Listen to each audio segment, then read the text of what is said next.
Hinamak na manugang. Kabanata 461. Natahimik ang karamihan. Ang kalahati ng mukha ni Wang Chai ay namamaga, at nabali ang kanyang ilong. 2 agos ng dugo ang tumulo sa kanyang mukha. Nagpakita ang kanyang mga mata ng mabangis na tingin.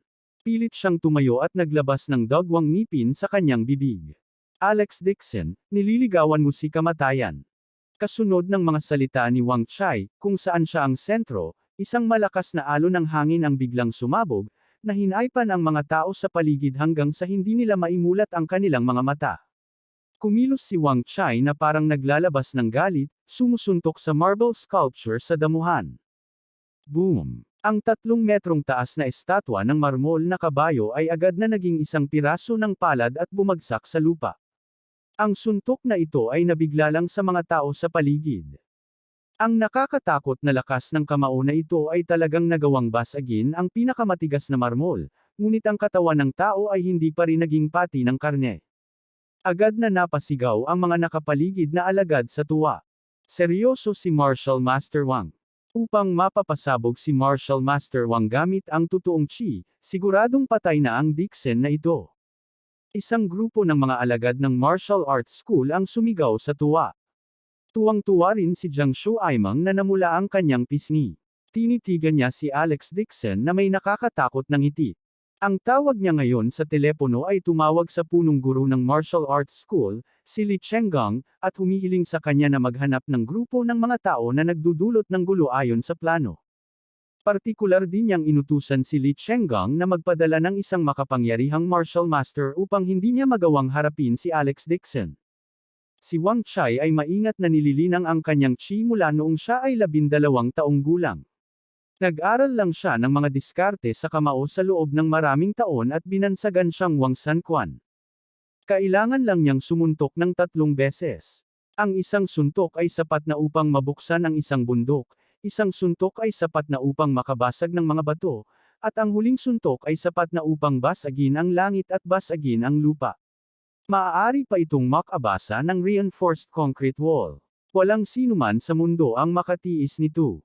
Sa South Asian Underground Boxing Meet 2 years na ang nakararaan, 2 beses lang nasuntok ni Wang Chai at napatay ang dating black boxing champion on the spot.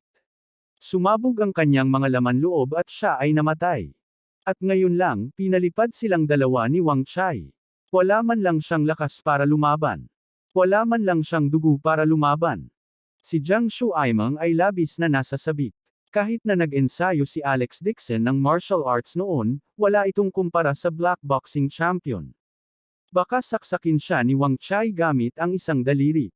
Ngayong galit na si Wang Chai, tiyak na mamamatay si Alex Dixon sa isang kakilakilabot na kamatayan. Si Jiang Shuaimang ay hindi makapaghintay na makita si Alex Dixon na mamatay ng malungkot hanggat maaari. Malamig ang mga mata ni Wang Chai.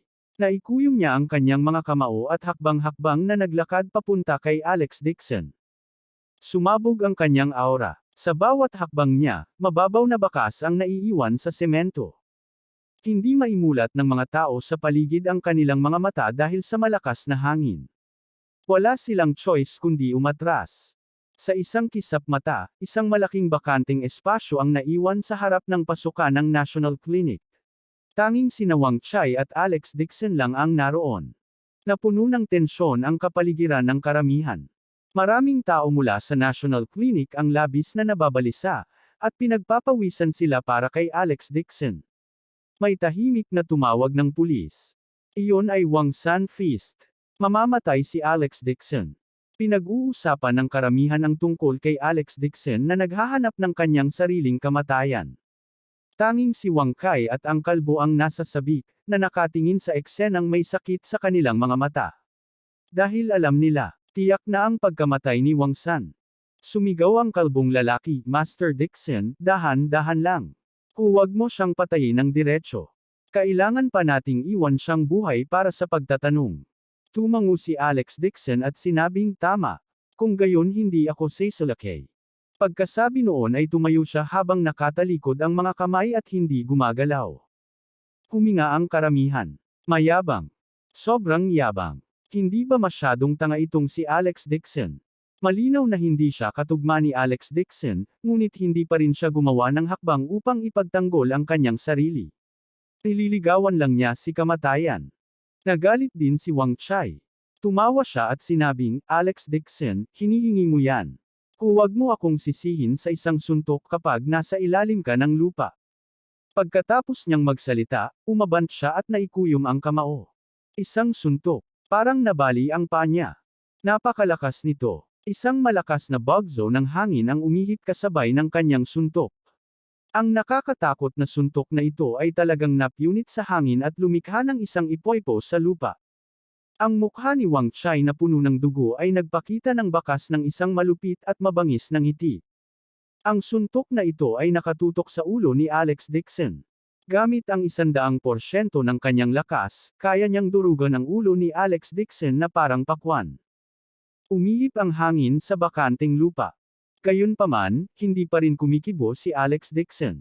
Inilagay niya ang kanyang mga kamay sa kanyang likuran at mukhang sobrang lamig. Umiti ng masama si Jiang Shuaimang at ikinuyom ang kanyang mga kamao. Hindi man lang siya inatake ni Dixon na ito, nililigawan lang niya ang sarili niyang kamatayan. Arg! Tinakpan ni Jiang Shuili ang kanyang bibig at sumigaw. Saktong naghagis ng suntok si Wang Chai, biglang gumalaw si Alex Dixon at sumipa.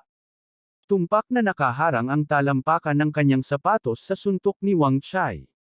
Puff! May mapurol na tunog. Biglang sumabog ang hangin, at isang alon ng puwersa ang tumama sa paligid. Ang ilang mga tao na nakatayo malapit ay talagang itinapon sa lupa ng malakas na hangin na ito. Si Jiang Shuaimang ay nagpadala ng bumagsak sa lupa at kumagat sa puti gamit ang kanyang bibig. Akala pa lang ng lahat ay sasabog na ng 3 suntok ang ulo ni Alex Dixon, hindi ganoon ang eksena sa harapan nila. Nabali ang kanang braso ni Wang Chai na may tunog ng pag-crack. At parang nanigas ang buong katawan niya. Matigas siyang tumayo sa kinatatayuan, pinananatili ang postura ng pagsuntok. Hindi kumikibo si Alex Dixon. Dahan-dahan niyang binawi ang kanyang binti at malamig na sinabi. Hindi pa rin babagsak. Sa sandaling matapos siyang magsalita, ang katawan ni Wang Chai ay biglang bumagsak na parang nahulog na tore na bakal. Sa sobrang lakas, bumagsak siya sa lupa. Nakaharap siya sa itaas, at ang kanyang katawan ay tila nahiwalay sa kanyang katawan. Namula ang mukha niya sa sakit, hindi siya makapagsalita. Natahimik ang karamihan. Lahat ng buto sa katawan ni Wang Chai ay nabali sa sipa ni Alex Dixon. Para siyang bulok na kahoy na papel, nakahiga sa lupa nang hindi gumagalaw. Maya't maya ay kumikibot siya at magpapakawala ng mahinang hiyaw. Si Alex Dixon naman ay hindi nasugatan, ni isang gasgas sa talampakan ng kanyang sapatos. Pinahid niya ang alikabok sa lupa na parang walang nangyari, at mahinang sinabi. Wala ka pang 2 suntok. Ang suntok ni Wang San ay maaaring mahati ang mga bundok sa isang suntok, makabasag ng mga bato sa isang suntok, at masira ang langit at mapatay ang lupa. Gayunpaman, sa harap ni Alex Dixon, sapat lang ang oras ni Wang Chai para magpadala ng isang suntok bago siya tuluyang natalo. Pinalaki ni Wang Chai ang kanyang natatakot na mga mata.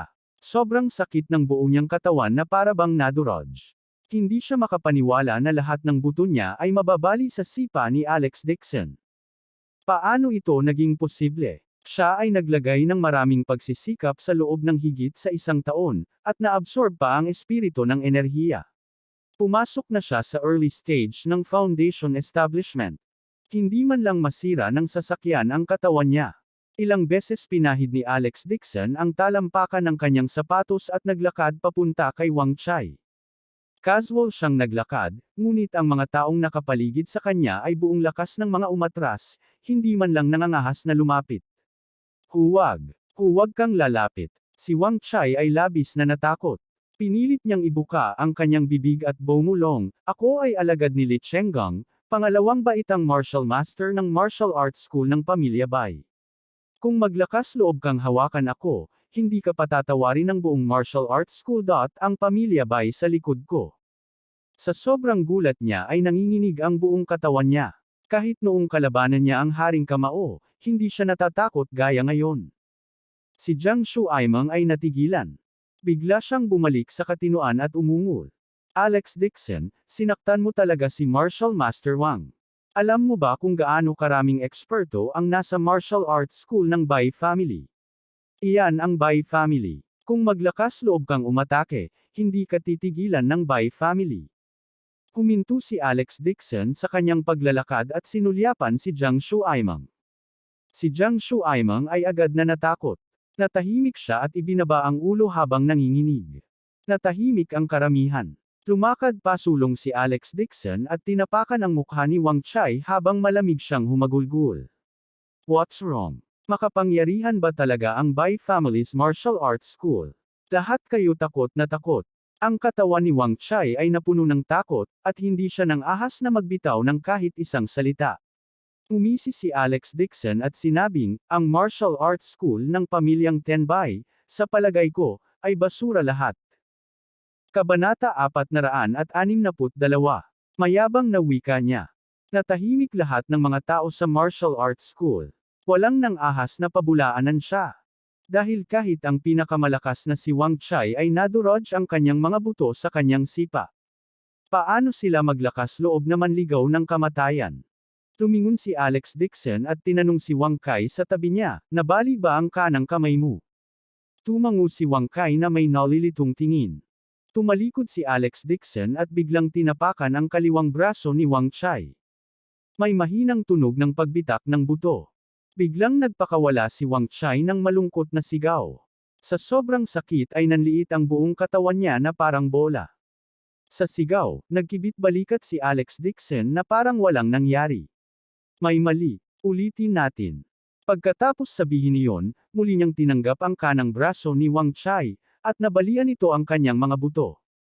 Nawalan ng malay si Wang Chai dahil sa sakit. Ang mga sigaw na ginawa niya ay nagbigay ng goosebumps sa mga tao. Sa sobrang takot ni Jiang Shuaimeng ay nagtago siya sa karamihan. Sumimangot si Jiang Shuili at may gustong sabihin. Tumingin siya sa mga reporter sa paligid niya at nakaramdam siya ng kaguluhan. Kung ang paggamit ngayon ay ginamit ng publiko upang lumikha ng hype, marahil ang paggamit ay lalo pang mag-ferment. Sa sandaling ito, tumalikod si Alex Dixon at naglabas ng ilang kahon ng repairing ointments mula sa kanyang bulsa.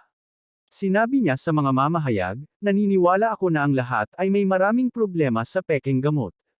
Ipapakita ko sa lugar kung ang gamot ng aming kumpanya ay may epekto o wala. Pagkasabi noon ay nagbukas siya ng 5 kahon ng repairing ointments na parang walang nangyari. Inutusan niya ang 2 estudyante ng martial arts school na lumapit at lagyan ng ointment ang katawan ni Wang Chai. Nanginginig ang 2 estudyante habang nilalagyan nila ng ointment ang katawan ni Wang Chai. Nang makita si Alex Dixon na nagde-demonstrate sa lugar, lahat ng mga reporter ay sumugod upang manood. Nabali ang lahat ng buto sa katawan ni Wang Chai, at 2 beses na siyang sinipa ni Alex Dixon. Naputol man lang ang mga braso niya. Sa ganoong sakit na pinsala, kahit na ipadala siya sa ospital, hindi siya makakalabas ng ospital sa loob ng 1 taon o higit pa. Natatakot na siya na magkaroon ng malubhang epekto. Paano siya gagaling sa pamamagitan lamang ng ilang kahon ng pamahid? Ang lahat ng mga reporter ay may ideya na panuurin ang palabas at hindi masyadong seryoso ang usapan. Iniunat nila ang kanilang mga leeg upang panuurin habang nagbubulungan sila sa isa't isa. Lahat sila nasugatan ng ganito. Mapapagaling lang sila sa paglalagay ng gamot. Hindi ako naniniwala kahit bugbugin mo ako hanggang mamatay. Mapapagaling talaga sila. Puputulan ko ang ulo ko at sisipain ko na parang bola. Kung gusto ng joint ventures na maalis ang pekeng gamot na bagyo, gagawin nila ang lahat para mawala ito. Mga tanga lang sila. Sa gitna ng diskusyon, nagbingi-bingihan si Alex Dixon dito. Naglakad siya sa gilid ni Boldy at Wang Kai. Sa sobrang sakit ni Boldy ay sinisipsip niya ang malamig na hangin. Kinagat niya ang kanyang mga ngipin at sinabing, Master Dixon, napakaganda ng laban. Magpapasakop ako sa iyo sa buhay na ito. Sa kabilang buhay ko, magiging babae ako at maglilingkod sa iyo. Mahinang sinabi ni Wang Kai, Master Dixon, pupunasan mo rin ba kami ng repairing ointment? Hindi na kailangan. Umiling si Alex Dixon. Isinara niya ang kanyang chi condensation at kinain ang kanyang hintuturo at gitnang mga daliri. Kumuha siya ng tipak ng chi. Ginamit niya ang kanyang mga daliri bilang mga karayom at ilang beses na inilabas, na kumpleto ang isang hanay ng mga pamamaraan ng karayom. Kinain niya ang dragon blood grass, at ang pagtatayo ng enerhiya sa kanyang katawan ay maaaring muling buuin. Hindi magiging problema na pagalingin ang menor de edad na pinsalang ito. Wala pang 2 minuto, biglang naramdaman ng kalbo na tuluyang nawala ang sakit, at napalitan ng gulat ang mukha. Master Dixon, anong klaseng divine skill ito? Talagang konektado ang mga buto ko. Ang putol na braso ni Wang Kai ay naibalik din sa orihinal nitong estado. Walang kahit isang bakas ng berde. Natulala siya on the spot. Panay ang tingin niya sa braso niya. Hindi na lang siya makabalik sa katinoan. Nagkagulo ang mga nakapaligid na reporter. Itinapon nila si Wang Chai sa isang tabi at sumugod, puno ng paggalang sa kanilang mga mukha. Master Dixon, anong klaseng teknik ito? This is amazing. TCM ba ito? Man, ilang beses lang hawakan, magkakadugtong na yung mga bali. May nakikita ba ako? Tumayo si Alex Dixon at mahinang nagsabi, isa lamang itong sinaunang acupuncture. Ako ang direktor ng National Clinic. Hindi nakakagulat na malaman ko ang acupuncture. Ang TCM ay malawak at malalim, hindi na kailangang mag-abala tungkol dito. Mga hingal ng pagtataka ang umalangaw sa buong paligid. Laking gulat ng mga tao. Sa kabilang banda, ang mga tao mula sa National Clinic ay nagpahayag ng lahat ng mapagmataas na ekspresyon. Mabilis na kumuha ng litrato ang mga reporter. Maraming tao ang nagsimulang mag-alinlangan sa pagiging tunay ng insidente ng pekeng gamot. Dahil napakahusay ng mga medikal na kasanayan ni Alex Dixon, at maaari niyang gamutin ang mga bali sa kanilang pagpindot lamang, kung gayon paano magiging peke ang gamot na ginawa niya. Sa sandaling ito, may sumigaw sa likod niya. Martial Master Wang, maaari ka na bang maupo? Naalala tuloy ng grupo ng mga reporter na nasa likod pa rin nila si Wang Chai, na nag-apply ng gamot. Mabilis silang napalingon. Nakita nila na nakaupo na si Wang Chai sa lupa. Naninigas ang mga mata niya habang nakataas ang braso para tingnan. Ngayon lang nabali ang buong katawan niya at sobrang sakit. Ngayon, hindi nagtagal pagkatapos mag-apply ng gamot, hindi lang nawala ang sakit, marami na rin sa kanyang mga bali ang gumaling. Ito ba ay talagang isang bagay na maaaring gawin ng gamot? Higit pa rito, malinaw na naramdaman ni Wang Chai na kahit ang mga lumang pinsalang natamo niya habang nagsasanay ng martial arts ay masakit sa tag-ulan. Talagang binawasan niya ang mga sintomas pagkatapos mag-apply ng gamot. Natulala lang si Wang Chai habang bumubulong, ito ba talaga ang kayang gawin ng repairing ointment? Kung talagang makakamit ang gayong epekto. Isa lang itong banal na gamot. Nagkagulo ang isang grupo ng mga mamamahayag habang desperadong sinubukan nilang kunan ng litrato si Wang Chai. Nagsisiksikan din ang mga tao, nagsisigawan at nagsisigawan. Ang repairing ointment na ito ay talagang isang gamot sa espiritu. Talagang nakakapagpagaling ito ng pinsalang tulad nito. I think it's a fake medicine. It must be a rumor. Saan pa ba pwedeng ibenta ang gamot na ito? Gusto kong bilhin. Bumubuti na ang mga sugat ni Wang Chai, at halos hindi na siya makatayo. Sinulyapan niya si Alex Dixon at ngumuso. Akala niya ay may gulugad ang lalaking ito na may apelyidong Dixon, pero takot pa rin siya sa Bai family at sa martial arts school. Sa huli, kailangan pa rin niya itong tretuin ng masunurin. Sinuportahan ni Wang Chai ang isang estudyante at mayabang na sinabi kay Alex Dixon, halika rito, tretuin mo ang mga dati kong sugat tulad ng pagtrato mo sa 2 basurang iyon. Kung hindi, hindi ka ililigtas ng Bai family at ng martial arts school kapag bumalik ako. Tumango si Alex Dixon at humakbang pasulong. Umuso si Wang Chai nang may pang-aalipusta, ang kanyang mga mata ay puno ng pang-aalipusta. Kahit nakakaiba ang martial arts ni Dixon, wala siyang kapangyarihan at kapangyarihan. Makakaasa lang siya sa Jiang family. Siya ay isang bansang bumpkin lamang mula sa ibang lupain. Paano siya magkakaroon ng lakas ng loob na makipaglaban sa pamilya Bai? Kung paanong si Wang Chai ay nakaramdam ng pagmamalaki sa kanyang sarili, biglang. Hinawakan ni Alex Dixon ang kanyang kanang braso at walang pag-aalinlangan na binali. Bitep. Sinira niya. Nagmamalaki si Wang Chai sa kanyang sarili nang bigla siyang nakaramdam ng matinding pananakit sa kanyang braso. Panay ang sigaw niya sa sakit. F-sick. Anong ginagawa mo?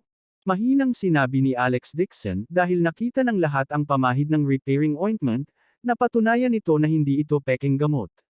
Ngayon, syempre, makakatulong ito sa iyo na mabawi sa iyong orihinal na estado. Pagkatapos sabihin iyon, marahas niyang sinipa ang dibdib ni Wang Chai. Ni hindi makasigaw si Wang Chai. Ang kanyang buong katawan ay pinalipad palayo.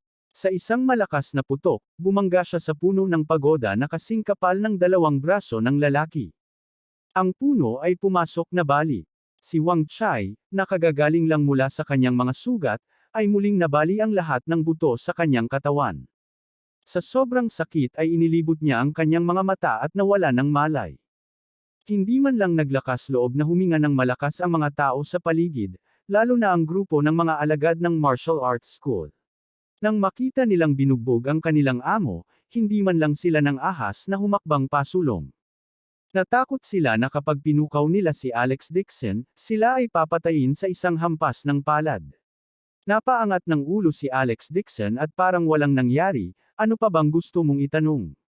Sa sandaling ito, isang reporter ang nagtanong sa nanginginig na boses, iyon. Ano ang problema sa mga estudyante ng martial arts school na nagkaroon ng problema pagkatapos uminom ng gamot? Kabanata 463. Okay. Susuriin ko ang sugat niya. Umiti si Alex Dixon, nabasag ang kanyang kamao, at humakbang papunta sa stretcher. Akmang maglalakad na siya papunta sa stretcher, biglang tumalon at sumigaw habang nanginginig ang pasyente na nakahiga sa stretcher. Huwag kang lalapit. Pagkasabi niya nun, tumayo na talaga siya at gustong tumakbo. Ang kanyang mga galaw ay walang katulad na mali, hindi katulad ng isang malubhang na sugatan. F-sick. Gustong tumakbo. Malakas na humakbang pasulong si Wang Kai at sinampal ang pasyente sa lupa. Sabihin mo sa akin, ano ba talaga ang nangyari? Takot na takot ang pasyente kaya namumula ang mukha. Nanginginig ang buong katawan niya na parang hinihigop. Napaluhod siya sabay hampas. Dixon, Master Dixon. Please don't kill him. I'll tell you everything. Walang problema pagkatapos kong uminom ng gamot.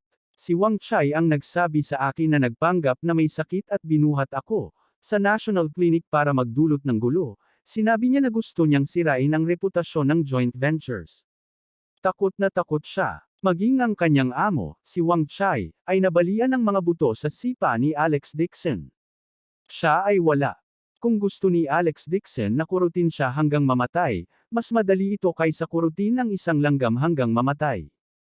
Ang estudyanteng ito na nagpanggap na pasyente ay natakot na sa kanyang talino sa pag-atake ni Alex Dixon kanina lang. Wala siyang lakas ng loob na itago at sinabi sa kanila ang lahat ng matapat. Ipinagkalat ni Alex Dixon ang kanyang mga kamay at nakangiting sinabi sa mga reporter na hindi ngiti, nakita niyo ba yan? Yan ang totoo. Pagdating niya ngayon lang, masasabi niyang walang mali sa pasyente sa stretcher. Hindi siya inilantad ni Alex Dixon dahil gusto niyang umamin sa kabilang partido. Iyon ay magiging mas kapani-paniwala. Binugbog lang niya si Wang Chai, una dahil ang kabilang partido ay naglakas loob na patayin ang kanyang mga nasasakupan, na talagang ikinagalit niya. Pangalawa, gusto niyang ipakita ito sa harap ng lahat, at kasabay nito, patayin ang manok para bigyan ng babala ang mga unggoy. Ngayon, nabunyag na ang katotohanan tungkol sa pekeng gamot. Ang nakapaligid na karamihan ng tao, mula sa 3 antas hanggang 3 antas, ay naglalabas ng sunod-sunod na buhos. Hindi nila akalain na ang sikat na pamilyang Bai ng Yan Capital, ang martial arts school, ay gagawa ng isang bagay tulad ng pag-frame ng isang tao. Nagsimulang magmura ang mga tao. Ang grupo ng mga tao mula sa martial arts school, na kanina lang mayabang, ay nakayuko, nanginginig at walang lakas ng loob na magtaas ng ulo. Lumakad si Jiang Shuili at sinabi kay Alex Dixon, tumawag na kami ng pulis. Dadalhin sila ng pulis at tatanungin kung sino ang may pekanan nito. Tumangala siya kay Alex Dixon na may masalimuot na tingin sa kanyang mga mata. Talagang hindi niya inaasahan na ang malaking problema para sa kumpanya ay madaling malulutas ni Alex Dixon. Hindi nakakagulat na ang kanyang ama ay palaging nasa tabi ni Alex Dixon. Tama pala ang kanyang ama. Talagang may kakayahan si Alex Dixon. Hanggat gusto niya, maaari niyang ganap na i-override ang Jiang family. Ang bibig ni Jiang Shuaimang ay bahaging nakabukas, at siya ay lubos na nabigla. Hindi niya akalain na ang isang basurang tulad ni Alex Dixon ay magiging walang awa sa kanyang mga pag-atake. Higit pa rito, kahit na ang isang mataas na antas ng martial master tulad ni Wang Chai ay nabalian ng mga buto ni Alex Dixon. Si Jiang Shuaimang ay nawala ang kanyang taga-suporta, at siya ay tulad ng isang takot na ibon, nanginginig habang siya ay tumalikod at sinubukang tumakas. Akmang tatakas na siya, mula sa likuran niya ang malamig na boses ni Alex Dixon. Jiang Shuaimang, pinakawalan ba kita? Ang boses na ito ay parang hatol ng kamatayan, labis na tinatakot si Jiang Shuaimang na ang kanyang katawan ay nanginginig. Parang nag-ugat ang kanyang mga paa sa lupa, at hindi man lang siya ng ahas na gumalaw. Wala siyang choice kundi kumagat ng bala. Tumingon siya ng may tuyong ngiti at sinabing President Dixon. Malamig na pinutol siya ni Alex Dixon nang sabihin niya ang dalawang salitang iyon. Jiang Shuaimang, tandaan mo ang sinabi mo. Ang mukha ni Jiang Shuaimang ay namutla at ang kanyang boses ay nabulunan sa kanyang lalamunan. Naisip niya na si Alex Dixon ay tinuturuan ng leksyon ni Wang Chai, at wala siyang dapat ikatakot. Kaya naman sinabi niyang gusto niyang umalis sa kumpanya. Sa hindi inaasahan. Ang mukha ni Jiang Shuaimang ay naging berde, puti, at berde. Hinawakan niya ito ng matagal bago siya pumiga ng ilang salita. Ako, nagbibiro ako. Sa kanyang duwag na tingin, sabay-sabay na shush ang mga tao sa paligid. Agad naman siyang tinawanan ng mga ito. Itong si Jiang Shuaimang ay dating direktor ng National Clinic, tama. Bakit parang umutot ang kanyang mga salita? Ni hindi niya masabi kung totoo o peke ang gamot. Sa tingin ko, kwek-kwek lang siya. Wala man lang siyang medical skills. Bakit may basurang tulad niya sa Jiang family? Kinukutsa siya ng lahat, ngunit hindi lang sila pinansin ni Jiang Shuaimang. Naisipan niyang manatili sa kumpanya. Ayaw niyang umalis sa kumpanya kahit anong mangyari.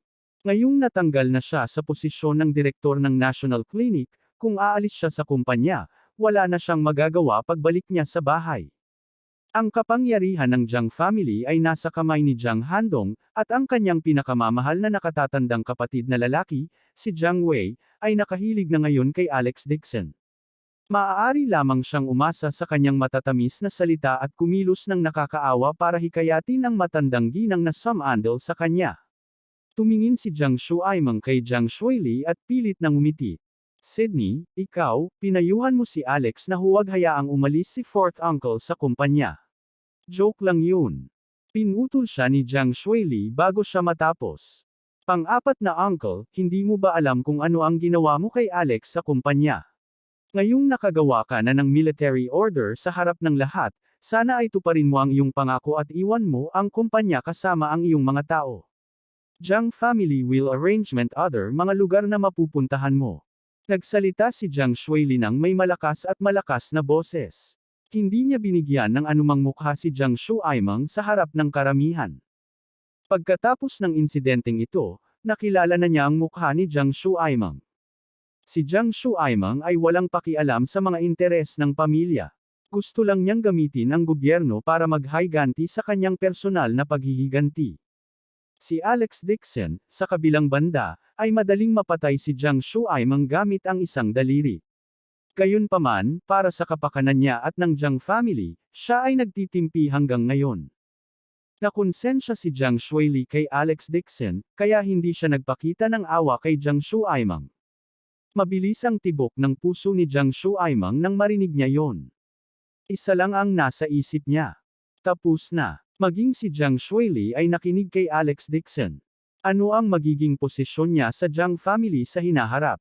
Ang kanyang credit card ay na-freeze ni Jiang Wei. Kung aalis siya sa joint ventures, mawawalan siya ng malaking bahagi ng kanyang kita. Hindi niya kayang kumain, uminom, at magsaya. Pinilit ni Jiang Shuaimang ang sarili na manatiling kalmado at sinubukang ipakita ang kanyang pagkakakilanlan bilang isang elder. Napatawa siya ng tuyo. Pamangkin, dahil ako ang ikaapat na uncle. Ikaapat na tiyo, nakita ko ang ginawa mo nitong mga nakaraang araw. Naghiganti ka kay Alex Dixon sa publiko. Isusumbong ko ito sa aking ama. Ayaw na ni Jiang Shuili na makarinig pa mula kay Jiang Shuaimang. Tumingon siya at malamig na nag-utos, kayong iba, mag-impake na kayo ng mga gamit at umalis ka agad sa kumpanya. Ikaw. Galit na galit si Jiang Shuaimang kaya nagngangalit ang kanyang mga ngipin. It was really heaven-defying. Hindi niya alam kung anong klaseng demonic technique ang ginamit ni Alex Dixon para suportahan siya ng kanyang kuya at pamangkin, pero ngayon ang kanyang pamangkin ay nakatayo sa gilid ni Alex Dixon. Tungkol sa paggamit ng Jiang family.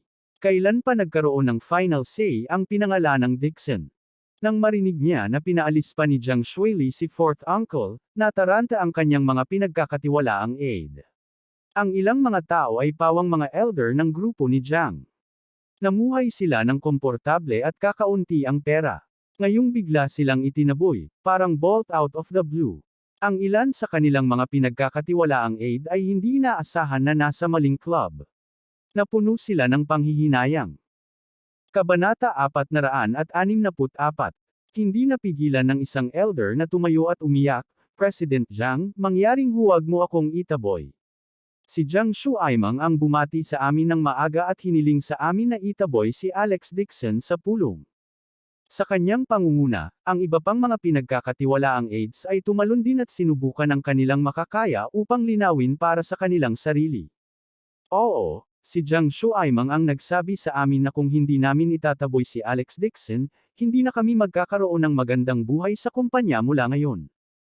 Gumastos din si Jiang Shuaimang ng pera upang magpainit ang marami sa mga nakatataas ng kumpanya, na hinihiling sa kanila na kalabanan ni Alex Dixon.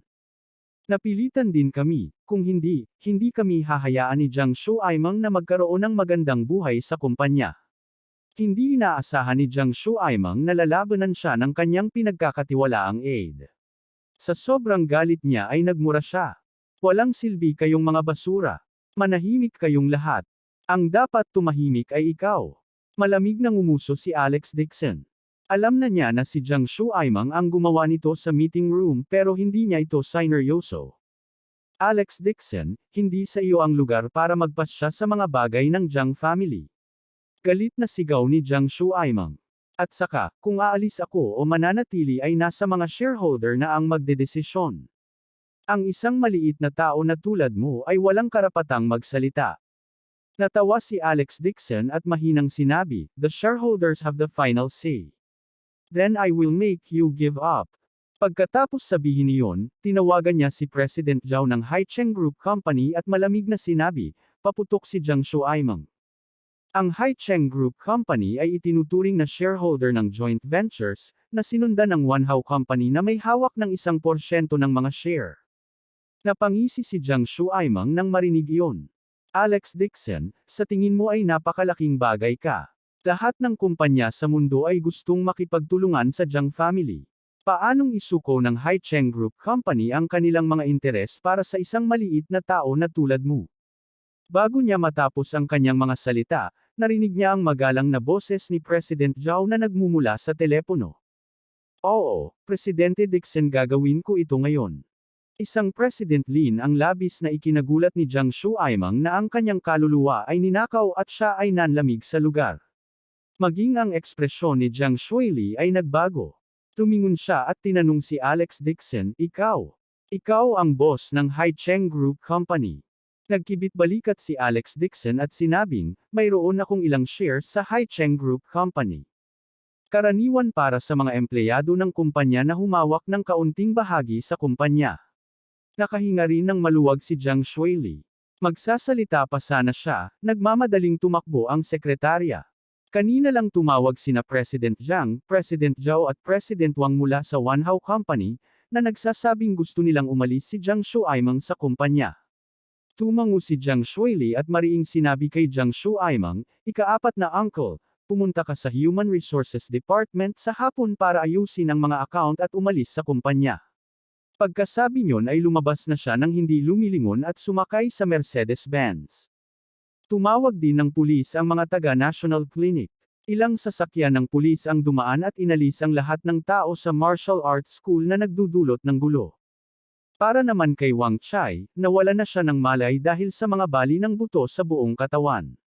Siya ay halos malagutan ng hininga, at ang mga tao mula sa National Clinic ay tumanggi na gamutin siya.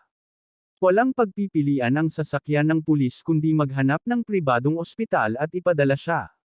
Matindi ang kanyang mga sugat. Kahit na siya ay gamutin, aabutin siya ng hindi bababa sa 1 taon at kalahati. Tsaka lumpo na siya pagkalabas niya. Ang balita at opinyon ng publiko ay mabilis na nabaligtad, na nakahilig kay Alex Dixon. Pansamantalang neresolba ang krisis ng kumpanya. Ang Heaven and Earth Pharmaceutical Company ay mukhang naghanap ng malaking bilang ng mga spammer para linisin sa internet. Gayunpaman, ang mga netizen sa panahon ngayon ay hindi ganoon kadaling gawin. Pinagalitan nila ang Heaven and Earth Pharmaceutical Company at pinuna pa ang Civil and Martial Arts School ng Bai family. Sa hapon, si Jiang Shuaimang ay nasa bingit ng luha. Sa ilalim ng pagbabantay ng mga security guard, lumabas siya ng joint ventures, lumingon sa likod ng 3 beses.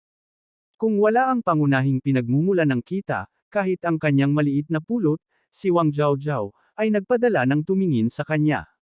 Si Jiang Shuaimang ay parang ligaw na aso, na iniiwan ng kumpanya na may buntot sa pagitan ng kanyang mga binti.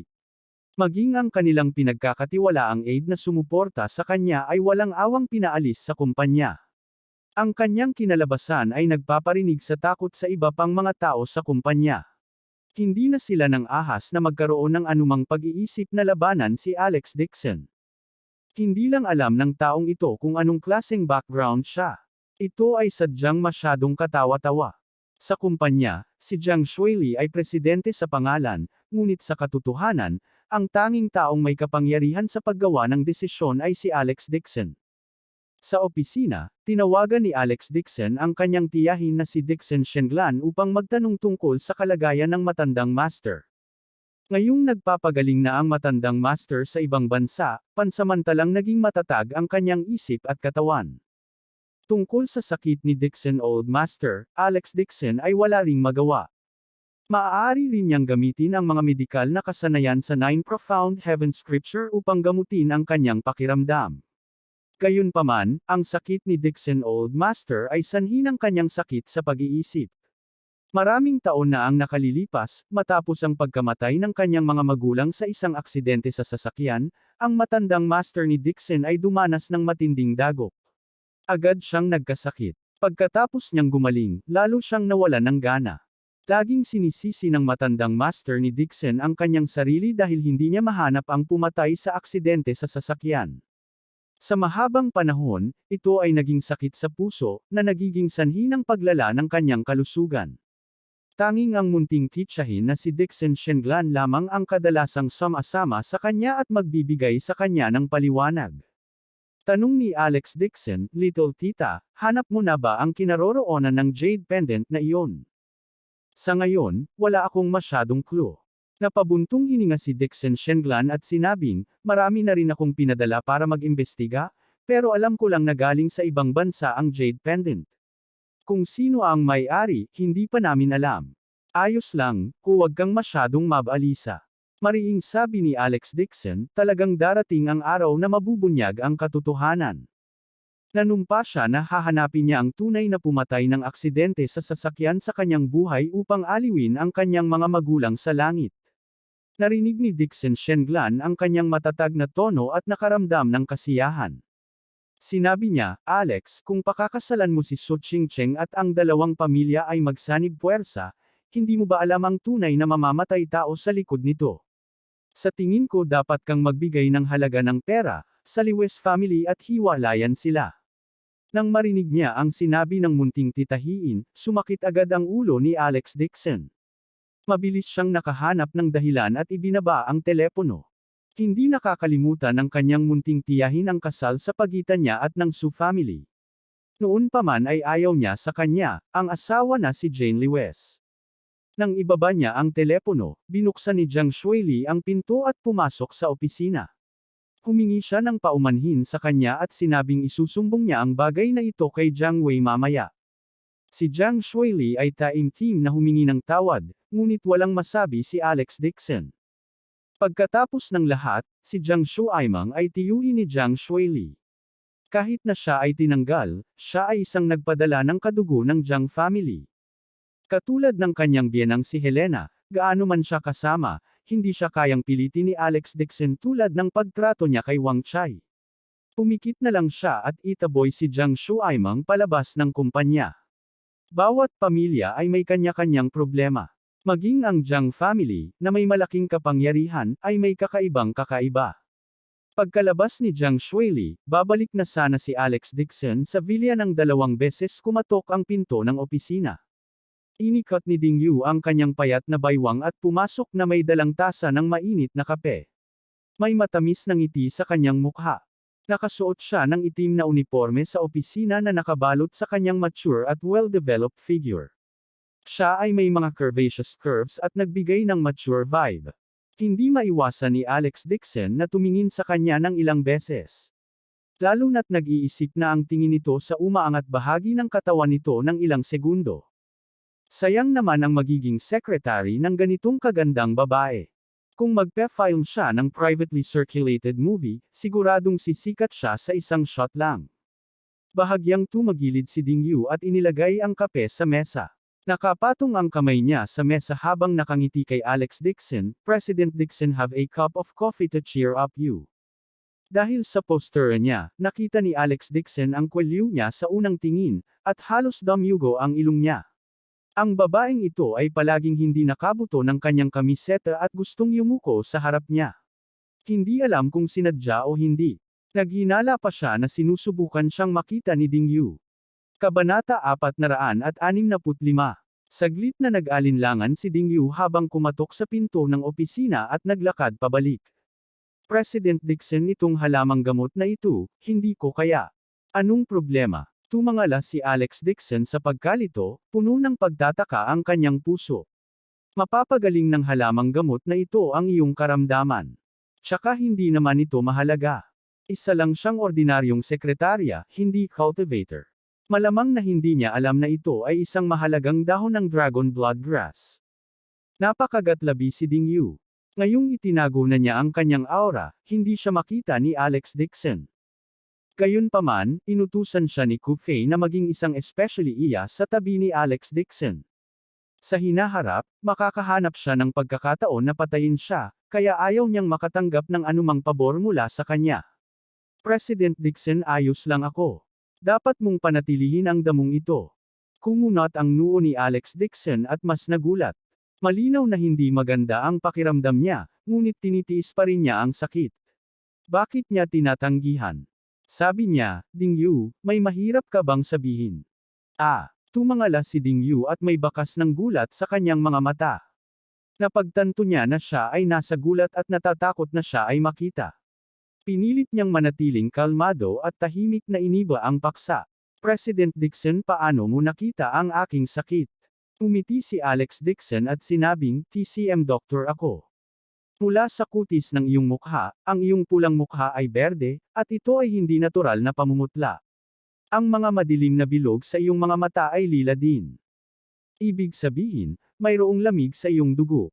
Umiti si Ding Yu at pinuri, ang galing talaga ni President Dixon. Napatingin sa kanya si Alex Dixon at biglang nagtanong, Ding Yu, may nakababatang kapatid ka ba?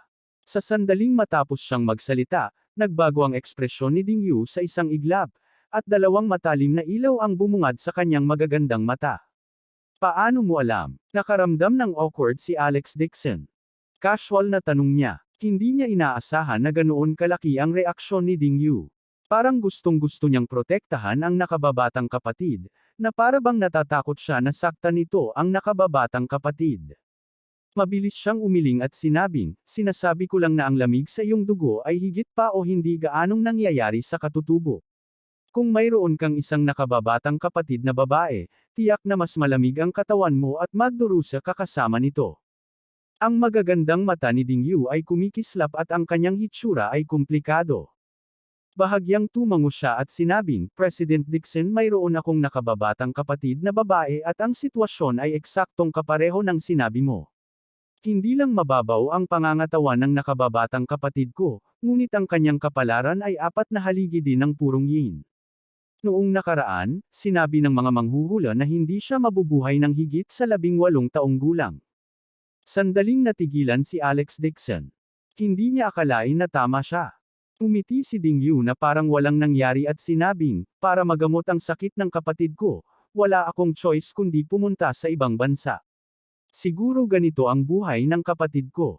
Sa sandaling ito, ang ngiti sa kanyang mukha ay ganap na nawala, at isang bakas ng kalungkutan ang sumilay sa kanyang mga mata. Hindi makayanan ni Alex Dixon na pagmasdan siya. Ang gayong sexy na kagandahan ay nagpahayag ng isang kaawa-awang ekspresyon, at walang sinumang tao sa mundo ang makakalaban nito. Aniya, actually, parang wala nang ibang paraan. Dalhin mo rito ang kapatid mo at tingnan ko. Dapat may paraan para gumaling siya. Nang bumagsak ang kanyang boses, biglang nabuhayan si Ding Yu. Bigla niyang inangat ang ulo niya at hindi makapaniwalang tumingin sa kanya. President Dixon, ikaw, kaya mo talagang gamutin ang sakit ng kapatid ko. Saglit na nag-alinlangan si Alex Dixon at sinabing, hindi ko ito matiyak, ngunit kung mapapagaling ko siya, gagawin ko ang aking makakaya na gamutin ang iyong kapatid. Upang mapagaling ang sakit ng kanyang kapatid, kailangan ng isang tao ang mga katangian ng langit at lupa niyang. Ang ganitong uri ng bagay ay maaari lamang makatagpo ng pagkakataon, at hindi hinahanap. Isa lamang itong kayamanan sa mundo ng paglilinang. Ang mga mata ni Ding Yu ay tahimik at nagsisiwalat ng bakas ng masalimuot na emosyon. Sinabi sa kanya ni Ku Fei, si Alex Dixon ay isang mapagkunwari. Nagsuot siya ng hitsura ng katarungan, ngunit sa katotohanan, may ginagawa siyang labag sa mga batas ng mundo. Halimbawa, nang pumunta si Alex Dixon upang ibigay ang matrilocal na manugang ng pamilya Liu, ngunit ang pamilya ng Lewis family ay nawasak, galit na galit si Old Lady Lewis na nagkaroon siya ng problema sa pag-iisip. Si Alex Dixon ang nagudyok nito. Gayunpaman, pagkatapos na gumugol ng mga nakaraang araw kasama si Alex Dixon, naramdaman niyang may mali sa kanyang damdamin. Sa hitsura nito ngayon, sinsero ang mga mata ni Alex Dixon. Parang hindi niya sinasadyang magsinungaling sa kanya. She asked softly, Alex Dixon, I am not related to you. Bakit mo ako tinutulungan ng ganito? Katulad din kaya siya ng ibang lalaki na pinagnanasaan ang katawan niya. Umiti si Alex Dixon at sinabing, nakalimutan mo ba? Doktor ako. Dapat mong alisin ang mga halamang gamot. Sulit itong gamitin sa mga lugar na nararapat. Ang ugat ng gamot ay tulungan ang mundo na magligtas ng mga buhay. Isang palayok ng kabutihan, isang palayok ng habag sa mundo. Nang inag ang puso ni Ding Yu. Bahagyang nakaawang ang mapupulang labi niya at may gustong sabihin pero nilamon niya iyon pabalik. Tahimik siyang tumango at tumalikod para lumabas ng opisina dala ang damuhan. Sa mga sumunod na araw, ang joint ventures ay naging mas sikat sa opinyon ng publiko. Ang mga customer na gustong mag-withdraw ng kanilang mga order sa nakaraan ay dumating upang humingi ng paumanhin, na nagpapahayag na gusto nilang ipagpatuloy ang mga order. Mas maraming kumpanya ng pagbebenta ng parmasyutiko ang dumating din sa kanilang pintuan upang ipahayag ang kanilang pagpayag na makipagtulungan. Gayunpaman, napakaraming monghe at napakakaunting pagkain, at tinanggihan silang lahat ni Alex Dixon. Naubos na ang pangalawang batch ng gamot, at kahit ikatlong batch ng mga order ay naubos na lahat. Ang mga benta ay umabot sa isang kahangahangang 200 milyon. Ang hindi pa naganap na engranding okasyon na ito ay isang bagay na hindi inaasahan ni Alex Dixon. Ang pabrika ng pharmaceutical sa Haicheng ay may limitadong linya ng produksyon at hindi makagawa ng napakaraming gamot. Higit pa rito, ang dami ng pagbili ng mga halamang gamot ay tumaas, at nagsimula silang nasa isang mahigpit na sitwasyon. Mayroong ilang mga pharmaceutical merchant na gustong magtaas ng presyo, ngunit lahat sila ay pinigilan ni Renan. Nagmumuni-muni si Alex Dixon sa kanyang puso. Pagkatapos niyang bumalik sa Jinling, magtatayo siya ng isa pang malakihang pabrika ng pharmaceutical. Pagkatapos, makakahanap siya ng langit at lupang maglinis ng lupain upang magtanim ng mga halamang gamot at makamit ang sariling paggawa at pagbebenta ng sarili. Bumalik siya sa villa at pumasok sa bahay para magpahinga. Mula nang paalisin si Jiang Shuaimang sa kumpanya, ang kanyang tiyuhin at tiyahin ay nananatiling mababang profile. Hindi na sila naglakas loob na ipagmalaki ang kanilang kapangyarihan sa kumpanya. Masunurin silang naglalaro ng mga baraha at papasok sa trabaho sa oras, na nagpapanggap na tao na ang kanilang mga buntot sa pagitan ng kanilang mga binti. Bumalik si Alex Dixon sa kanyang kwarto, kinain ang isang piraso ng dahon ng dragon blood grass, at nagsimulang magtanim. Pagkatapos, tinawagan niya ang kanyang asawa sa isang video call. Sa mahabang panahon na iwan si Jinling, namiss din niya ang asawa. 2 beses tumunog ang telepono, at mabilis na nakakonekta ang video call. Gayunpaman, ang eksena sa video ay naging dahilan upang si Alex Dixon ay halos mag-nosebleed. F6. Isang makinis, maganda, patas, at walang bahid na likod ang nasa harapan niya. Natigilan si Alex Dixon ng ilang segundo bago siya nataranta, "Wife. What are you doing? Magpalit ka ng damit." Nakatalikod si Jane Lee West sa camera. Nakatayo siya sa harap ng aparador, naghahanap ng damit. Habang nakatingin siya, sinabi niya, "Nagmamadali akong pumunta sa kumpanya para sa isang pulong. Gusto lang kitang makausap sa loob ng 1 minuto." Kamakailan, ang negosyo ng Green Cloud Construction Company sa Jinling ay naging mas at higit pa. Nakapagrenta na siya ng 4 na palapag na gusali para sa kanyang opisina, ngunit abala pa rin siya.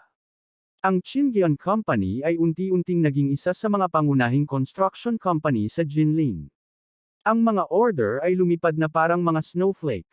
Noong una, ayaw ni Jane Lee West na kunin ang tawag sa telepono ni Alex Dixon, pero namiss niya talaga siya.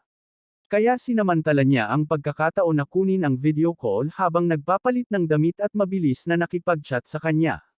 Napatitig sa screen si Alex Dixon at patuloy na lumunok. Gusto na niyang lumipad pabalik kay Jinling ngayon din at yakapin ang asawa at ilang beses itong halikan.